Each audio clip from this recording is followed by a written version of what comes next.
양쪽 눈이 같지 않은 거는 뭐 기본적으로 양쪽 눈 안쪽에서부터 얘기하자면 눈 뜨는 힘의 차이도 있을 수 있고요.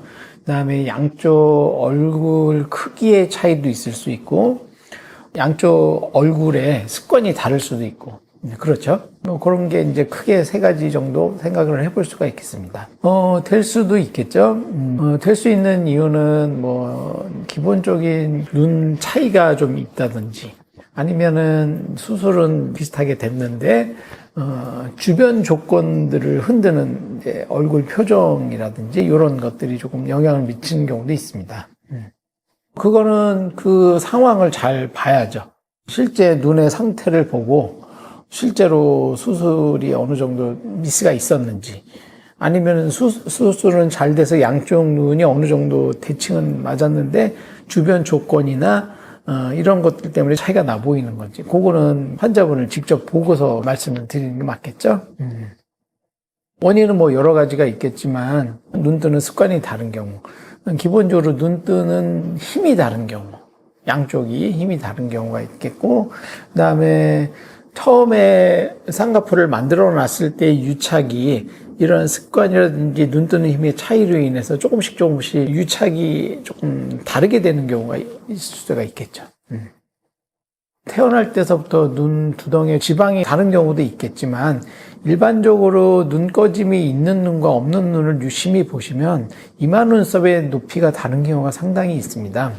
대부분 눈꺼짐이 있어 보이는 쪽의 눈을 보면은 이마 눈썹과 눈과의 간격이 좀 넓고 그다음에 눈꺼짐이 덜한 쪽을 보게 되면은 이마 눈썹과 눈과의 간격이 좀 좁은 경우가 있거든요. 그러니까 겉으로 표현이 될 때는 눈꺼짐의 정도가 달라 보일 수가 있겠죠.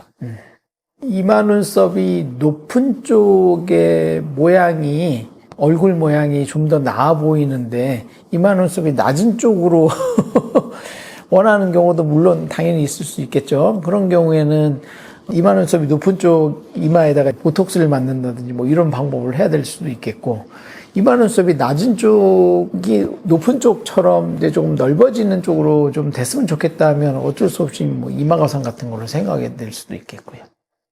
그것은 이제 피부 처짐이 다른 경우도 있을 수가 있고요. 유심히 보시면은 한쪽 피부가 얇고 한쪽 피부가 두꺼운 경우도 있습니다. 같은 얼굴 안에서도 눈꺼풀의 두께의 차이가 있다라는 거, 이렇게 양쪽 이렇게 찝어 보시면은 그런 경우도 있고요. 그다음에 습관이 좀 표정을 지을 때마다 한쪽 이마를 이렇게 올리는 습관이 있는 분들 같은 경우에 한쪽은 좀 들쳐져 보이는데 한쪽은 별로 움직임이 없으니까 원래 처짐의 양이 이제 그대로 드러나는 거죠. 제가 이제 쌍꺼풀 모양을 잡을 때 이제 설명을 드리는 게 있는데, 쌍꺼풀 크기를 결정하는 가장 큰 요소는 눈에서 앞쪽이 아니고 이제 뒤쪽이라고 설명을 드리거든요. 쌍꺼풀을 만들 수 있는 공간이 정해져 있는데, 우리 이제 해골을 보면 이렇게 눈 주변에 구멍이 있지 않습니까? 그 안화연이라고 하는데, 그 안에서만 쌍꺼풀을 만들 수가 있습니다. 근데 심한 경우에는 왼쪽 얼굴과 오른쪽 얼굴의 크기 차이가 좀 많이 나거나 오른쪽 눈이 이제 대부분 이제 좀 작고 쌍꺼풀이 좀 더 짧고 더 아래로 똑 떨어지는 경우가 있는데 그거는 아쉽게도 뼈 때문에 이제 쌍꺼풀이 나올 수 있는 한계가 있는 경우에는 이제 좀 차이가 좀 나 보일 수는 있습니다. 얼굴을 이제 유심히 보게 되면 제가 지금까지 보았던 얼굴들 보면은 왼쪽 얼굴이 큰 경우가 상당히 많거든요. 대부분의 경우 왼쪽 얼굴이 큰 경우가 많이 있고 왼쪽 이마를 들어 올리면서 이제 표정을 짓는 경우도 좀 많이 있으셨고 왼쪽 이마 눈썹이 오른쪽 이마 눈썹보다 좀 더 높은 곳에 왼쪽은 피부도 얇고 오른쪽은 피부가 두꺼운 경우가 많이 이런 차이는 좀 제가 이제 상담을 하면서 그동안 봐왔던 환자분들 뵈면은 그런 차이는 항상 있었던 것 같습니다. 그거는 그때는 판단하기가 힘든데 우리가 수술을 하고 완성되는 시기라고 보면 6개월 정도까지는 사람이 나서 자라고 어른이 되는 과정이라고 저는 생각을 하는데 실밥을 뽑는다 이제 아기가 이제 태어났다고 보시면 되고 아기가 태어나서 물론 유치원도 가고 초등학교도 가고 그 과정 중에 이제 사춘기라는 거를 겪게 되거든요.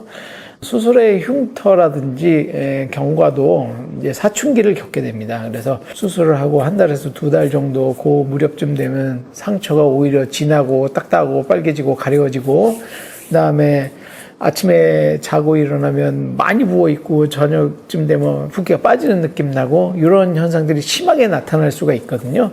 그 시기가 이제 한 달에서 두 달 정도 사이가 되기 때문에 사춘기를 겪어봐야지 어느 정도 이 친구가 이제 좀 점잖은 친구가 될지, 좀 와일드한 친구가 될지, 이제 그런 거가 이제 나타나지 않습니까? 사춘기 지나면서 정신 확 차린 친구도 있죠? 그거하고 거의 같다고 보시면 되기 때문에 한 3개월 정도는 보시는 게 좋습니다. 쌍꺼풀이 이제 비대칭인 경우가 수술이 조금 미스가 나서 그럴 수도 있겠지만, 주변의 조건이라든지, 주변의 습관이라든지, 기본적으로 이제 가지고 있는 차이라든지, 이런 것들도 있을 수가 있기 때문에, 꼭 내가 대칭이 맞아야겠다고 생각을 하시더라도 그게 어느 정도 한계가 있을 수는 있거든요. 상담을 통해서 비대칭의 원인이라든지 해결 방안 같은 것들을 잘 상담을 해보시면 좋을 것 같습니다.